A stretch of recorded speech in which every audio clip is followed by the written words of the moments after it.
sa peuple congolais constitution la liée on peut permettre lié à la l'aise de comprendre les c'est la constitution de Kabila. L'IDPS va gérer la République jusqu'à la visite de Jésus-Christ, même si Jésus ne venait pas, l'IDPS sera où. Donc il y a un vrai pasteur à Congo et Bosso Ezafati. Bernard et Bosso Ezaïe, Ndanga et Bosso Ezaïe. Avant le peuple est à match que Daroluka et Yendenganga, parce qu'il a le pouvoir ancestral reconnu par la Constitution. Transco Pinet Toboki, bazo changer Pinet Transco na Nzela. Moutou ezalaki mabe Kagame doit être bandit en public utakala bakabiliste niyibi lelo Kinshasa ndeko Bumbali erreur de parcours lelo bato bakambaka mboka bapréféraka baboma compagnie rien po bazwa bavio batiamo na kingakati Mba face à Nabato Bakosungaye pour réussir. Moi je soutiens Tshisekedi. Il ne faut pas me poser cette question pour la répondre au thé. Yo poso soutenir Moïse Katumbi, pas soutenir Yé. Très bien. Il faut que ça va congolais que tant que on a ici 287 millions de dollars il y a peuple congolais. Au salaki na yango nini.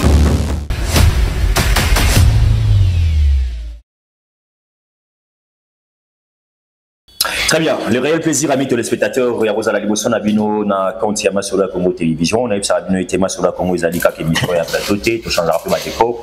Hermo Poto, Zamba compatriotes congolais ou Azaïna moyen, pétant, monsieur, pour se déplacer. T'es trop des dossiers dans ma cabinet de travail, dans ma amis téléspectateurs. J'ai un réel plaisir, il y a Abino, un jeune qui se débrouille pas mal dans le secteur de la politique, qui réfléchit, qui donne ses arguments. Ils allaient contribuer pour l'édifice Yamo Panabiso Congo démocratique. Il s'agit de le camarade de Maître Francis Ouazali face à face Nabiso Moko Ouazali Elenge Ouazali ko promettre na kati école Congo démocratique chef de l'état Boyebe Tazali Kobunda pour le Kambotali promotion péjar ya bilenge na kati école Congo démocratique le to kolobela nini to ko makanisi na asa Elenge mais nous allons écouter un peu niveau de réflexion na na demande topé appel et Andeko Martin Fayulu Madidi et pas chef de l'État na recevabilité à chef de l'État n'inga répondre to comme kanisina et des deux tous alingana na Kinshasa donc ok les 12e conférence alors là-bas mais tu retournes à Mutuna na Kinshasa est-ce que tant que jeune azo mona ville à Kinshasa na biso zo bonga penza to eza nango slogan ya pamba Ndeko Francis Mbote no boyi malamu mardi et la mona masola Congo Télévision. Mbote Papa Moïse, Mbote na bande konyonso oyo bazwa compagnon na sima, Mbote pe na bana kala munyonso, na ko bosala te jamais ko pesa bango ba remerciement pour na oyo basala rapport na biso. Très bien. Ce qui toujours tenir pe na scène politique, c'est parce que bango ba pesa biso toujours envie wana ya kolobela mboka na biso ba ebisa biso soki kalamu bana ya kalamu bazotelema te en tout cas kalamu existait sur la scène politique quand bien même la commune de Kalamu c'est une commune qui est au centre de la ville province de Kinshasa il faut pe ville oyo ezala pe na scène politique na cadre ya ba oyo bali koloba pona makambo ya tina ya mboka na biso ya malamu bazala pe bana kalamu bien que bana kalamu bazali dessus na comment na comportement ya ba élu na bango bazali ba autorité morale na beno ebele ba pesa ki confiance na 2023 bazana ba parlement ebele bazana kati ba administration ya l'état awa baza kozongisa sincèrement na population ba muya ki mayo pona bango kalamu banzela ya kobeba kalamu lotili ki pasi kalamu mai pasi mais Ndeko Francis ozali à l'aise ya kozapeli boso ya masolo ya Congo ko pesa bana kalamu mbote ozali insulte na faveur ya population na biso ya kalamu to ezali remerciement boko pesa na bango. Eloko oyo toali koloba na makambo oyo etali tina ya commune na biso eza juste que nous avons un monsieur qui n'est pas à la hauteur ya batache oyo azali nango. Il s'agit de monsieur le bourgmestre et non seulement lui, les conseillers communaux de la commune de Kalamu n'ont pas compris le pourquoi Batuya Kalamu bapesagi bango bachansona. À cette époque, je disais, il est temps dont nous sommes appelés à redorer les blasons de notre commune. Très bien. Je m'adressais aux conseillers. Les lots parce que les conseillers municipaux ou municipaux bazo futa bangote.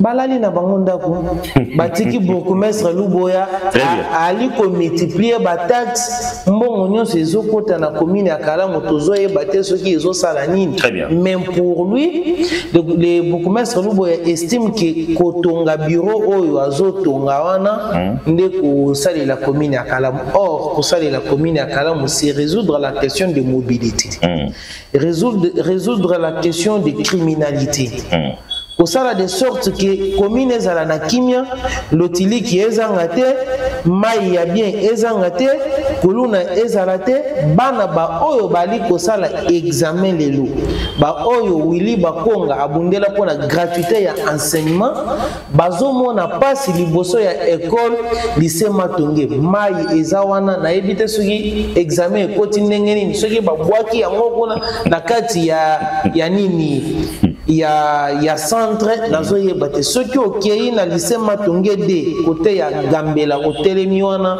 mais bourgmestre pe azali oui bien qu'azali représenter chef de l'état mais azali mosala pe ya bourgmestre kaka te azali mosala pe ya belu ya peuple ba autorité na binoti nde sengeli to ka ba pe na parlement ba télé mais ba belela ba lobela commune ya Kalamu ebele to komona ba ko bata ba sima ba poste minene ya ba institution ba bosani Kalamu to kozabino na 2028 oyebi ki naza jeune moko qui n'a jamais soutenu les bêtises.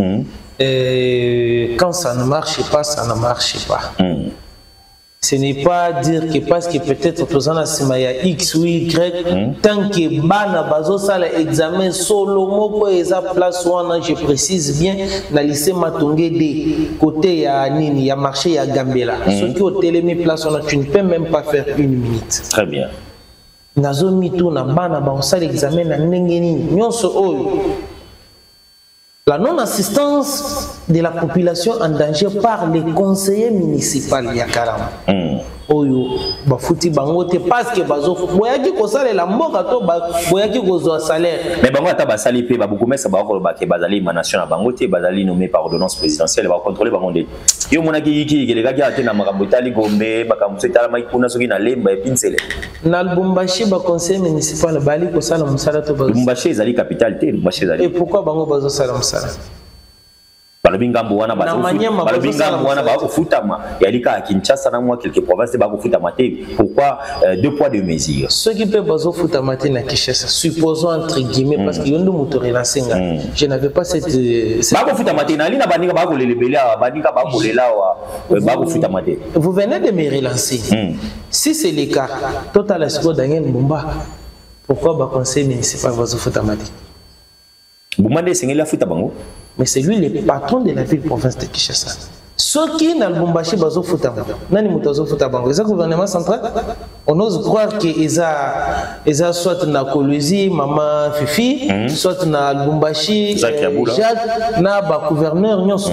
J'ose croire que bango de bali ko sala de sorte que ba conseiller ba futama. Donc la Kinshasa c'est que Daniel Mbumba pe situation ya ba conseiller communaux. Mais si c'est vrai que na Kolwezi bazo futama, na Kinshasa pas si c'est vrai que na ba ko futama, nous avons des amis bazali ba conseiller. Alors toto na Daniel Mbumba, pourquoi ba conseil municipal bazofutama te toto na président et assemblée provinciale pourquoi ba conseil municipal bazofutama te?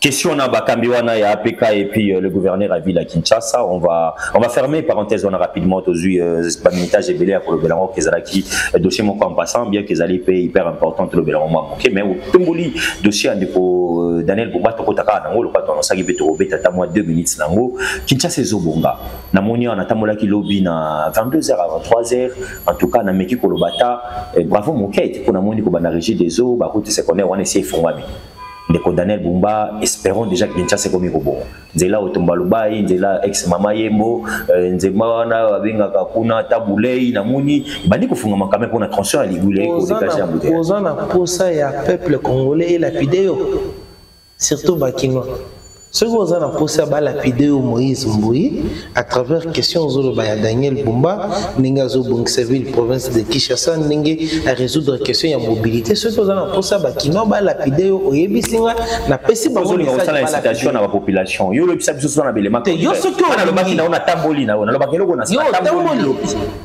na tamboli commune ya Bilingo ala wa Gombea wa ba route secondaire en tout cas évolution makasi na Kinshasa ezobonga te Kinshasa eyali ko beba makasi pe ebebi makasi. Kinshasa eza commune ya Gombe te. Kinshasa ezali Kimbaseke. Très bien. Ezali Masini. Ezali Matete. Très bien. Ezali Balemba. Ezali Bakisenso kuna. Très bien. C'est ça la ville-province de Kinshasa.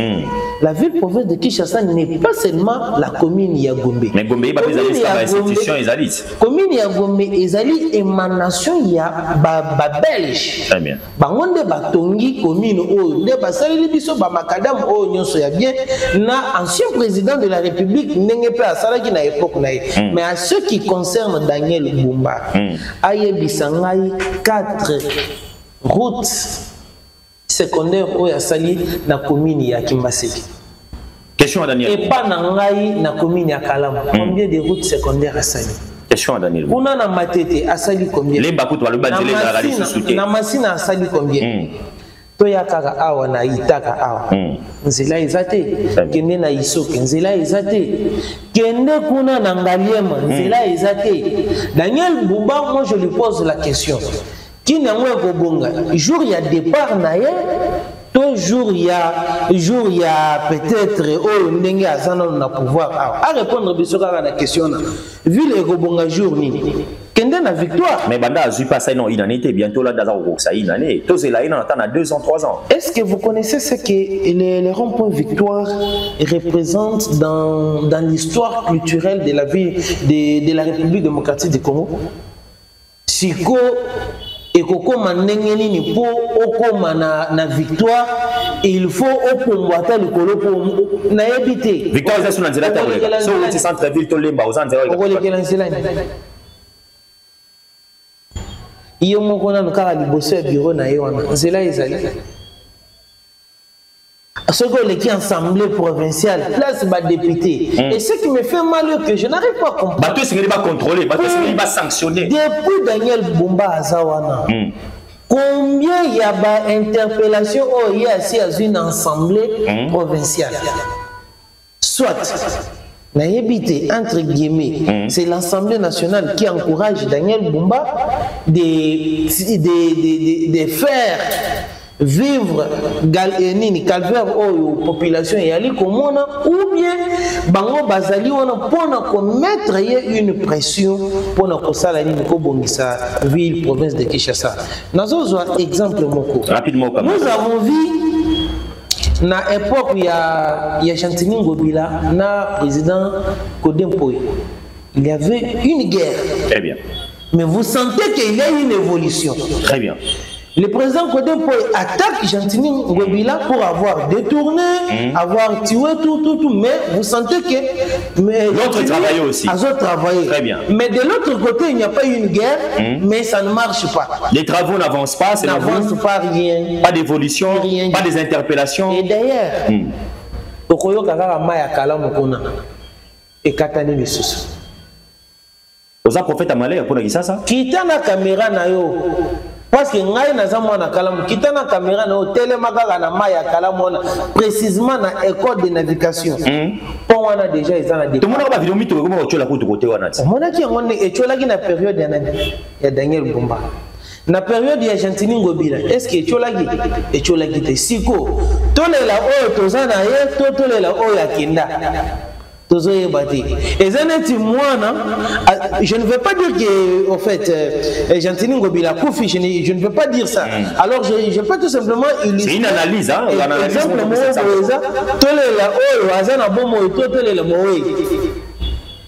Tolela Chantini ou bien Tolela non, Chantini Ngobila fait sa part de choses, accueilli. L'État Moussala l'était à la continuité de la chose publique. J'estime que Ndeko Daniel Bumba, topé sa chance. Ma tebele balobi, Ndeko Mwana Mbaki na plateau, nga biso moni mtoye na plateau na yo pour critiquer gestion de Ndeko Daniel Bumba, soit à Zamouta, soit à Zaki Mdokia qui moko le. Je voulais lui répondre. Allez-y rapidement. Et j'adresse un message à ma communicateur Nyons. Bino Nyons Bozana Sima Daniel Bumba. O Nyons Bozo Zorana Toyebi. Mais l'histoire est qu'on pardonne Binoté Makambo Bozo Sala. Il ne faut pas prendre tous ces communicateurs qui parlent de la République. Nassima Yakanyaka. Au moment où vous n'avez pas de pays. Très bien. ata honneur ya na ye kokutana na gouverneur ayebisinga en tout cas na sepeli na communication na yo apesinga honneur na ju honneur ba honneur wana bozozo epa ya gouverneur et ba honneur wana bozozo epa ba autorité o bali ko sala le côté pour la ville province de Kinshasa na biso histoire ekobosa na ngote. Très bien. Ba vidéo na bino nyonso. Merci. Intimidation. 2020. Merci à Maître Francis, merci à ma compatriote congolais na psaki bino et on nous fait signe qu'il nous reste 3-4 minutes pour tout ça analyse qui demande ou sollicitation et accord de recevable le Félix Antoine Tshisekedi Tshilombo. Mais ici on a rappelé à ma compatriote congolais avant 3 ans il y a parti politique ACP parti cher Yandeko Jontiningo Bilambaka. Vous avez vu comment est-ce que l'homme se porte en merveille. Tolana ki biso moko discours nae awa na hôtel moko de la place ninga la kisi sous soutien nae total et pas chef de l'état Félix Antoine Tshisekedi Tshilombo et puis ndenge Jontiningo Bilambaka na messe action de grâce awa mokolo ya dimanche le kaki alimbisi bino nyonso bino bato sala ka politique ya motema mabe politique ya ko kosela ka bato mokaba politique ya ko boma moninga oyo fanda ndeko Jontiningo Bila alimbisi bino pe ayebisi bino le susu ke bo retenir yango azali sima tata mokonzo ekolo ti nati ce que chef de l'état politique atiki déjà atiki chef de l'état mais je pense que jusqu'à la preuve du contraire à l'obito le banabino était azana chef de l'état Félix Antoine Tshisekedi Tshilombo. Monsieur le sénateur moko sana bisika yo zali je pense que le gouvernement union nationale ndenge Moïse Bazo ba mikolo yo match commune en 92e minute donc ba joueur ba fana na bande de touche na prolongation wana bangobila bazo kota ba fait sa sourire dans la population congolaise eza Moïse Mbouy. Ça n'engage que moi. On va finir avec Maître Francis. 3 minutes, on a réflexion dans le Gambotali. Martin Fayulu m'a dit, sortie médiatique naé, recevable pas chef de l'État Félix Tshisekedi. So Kébi t'es en train de ça l'émission avant de tête à tête des obétama et puis qui dit batte Kabila Gobi m'appelle comment est-ce qu'on peut espérer à ça? Moi, je pense que appel il y a président Martin Fayulu. D'abord, je remercie le président de la République parce que le président a s'est prononcé, le président Martin Fayulu, le président il a décidé à se prononcer. Na Sengaki, président de la République, a ce que à Salanini a boycotté offre en athée. Très bien. Et ça passe en or. Demande à Martin Fayulu pour rencontrer le président de la République démocratique du Congo, ceux qui n'ont la question valeur Nango. Très bien. Et les qui n'ont consultation, le conseiller Eberan Salaki. Rapidement. Parce que na ba onyo so bakendaki na consultation. Très bien. Bakendaki ka rapport na poids politique. J'ai 15 députés. J'ai 36 députés. Très bien. Nous méritons ça. Nous méritons ça. Très bien. Le président Martin Fayulu, le président, il a décidé, lui à son tour, il a regardé l'intérêt supérieur de la population. Très bien. À mon plan, il y a balkanisation. Très bien. Ils sont en marche. Très bien. Comme étant un véritable citoyen, n'a pas voulu à ce que plan haut est en place. Très bien. C'est comme ça que Yemoko a singulier président de la République pour Bakutana. Très bien. Je salue aussi la sagesse de son excellence, monsieur le président de la République, Félix Antoine Tshisekedi Tshilombo, à répondre favorablement à la demande. Très bien. Mais je voulais maintenant proposer une procédure. Allez-y, 1 minute terminée. Le président Martin Fayulu. Ce qui est ici au Félix Antoine Tshisekedi. Très bien. Accepter le gouvernement d'union nationale aux à la première ministre. Très bien. Et ça lui faiblesse. Si réellement, et le lobby qui au moni plan il y a balkanisation, ils ont en marche, il faut tout yango, il est temps yo gérer primature. C'est une façon pour vous de mettre votre savoir-faire, ma projet nyonso, ma plan nyonso, il y a sorti des crises où il propose et pas à moi n'importe Félix Antoine Tshisekedi Tshilombo pour équiner ensemble nan de Konayo, Congolais Félix Antoine Tshisekedi Tshilombo qui est l'actuel président de la République. Komboka et Salanine et Kendeli Bosso. Et ce n'est pas dire que ceux qui ont dit comme premier ministre, lobby qu'on a en 2028, Okobi ma candidat président de la République, Okobi Makaka. Et moi je te soutiens. Peut na promettre qu'il n'a pas soutenir en 2028 et considéré comme étant candidat président de la République. Mais pour le moment, nous demandons Okobi ma première ministre. Très bien. Avec discipline nayo, na yebi que batu ya ba poids politique oyo. limite moto oyo akobetela nga bango fimbu oyo nga na ozela. Et là, Martin Fayulu. Président Martin Fayulu. Très bien. Merci à Maître Francis. Merci à Diego, Azakina caméra centrale. Merci à Nida Bakou, Azakina caméra B. Merci à Christophe, Azakina caméra C. Merci à assistance et à l'assistante. Excusez-moi, tautologie. L'assistance et assistante du chef. Madame Claire Diana sérieusement. Merci à Maître Francis, merci à cabinet Mobimba Yakaima et puis merci à l'équipe Mobimba à Maître Francis à Andakabiso beau cadre Oyoto Kutananaye, tu es bien que tu perturbes moi mon agenda nae parce que moi bah dossier ça osé là-bas audience ça osé les belé mais arrivé dans nos pertes et attentes ils allaient la nation congolaise. Tout ce qui n'a bien beaucoup partager vidéo un peu partout ils allaient mauvaise foi étant que ça la rapport on ça ba critique na biso ils allaient mais bécoli kondi et pesi na biso droit. Il y a pour ça la critique, il y a pour ça la piste de solutions. Nous allons prochainement avec d'autres sujets de l'actualité et surtout, après beaucoup de chef de l'État, on a vu Martin Fayulu Libanda à Koloba. Pour analyser les sous discours à Fayulu, on va échanger. Ça, c'est les vrais Congolais qui vont échanger. Donc, match Balouki, Kabila Nanga, pour comprendre les astres de Kamabana Mboka. Au revoir.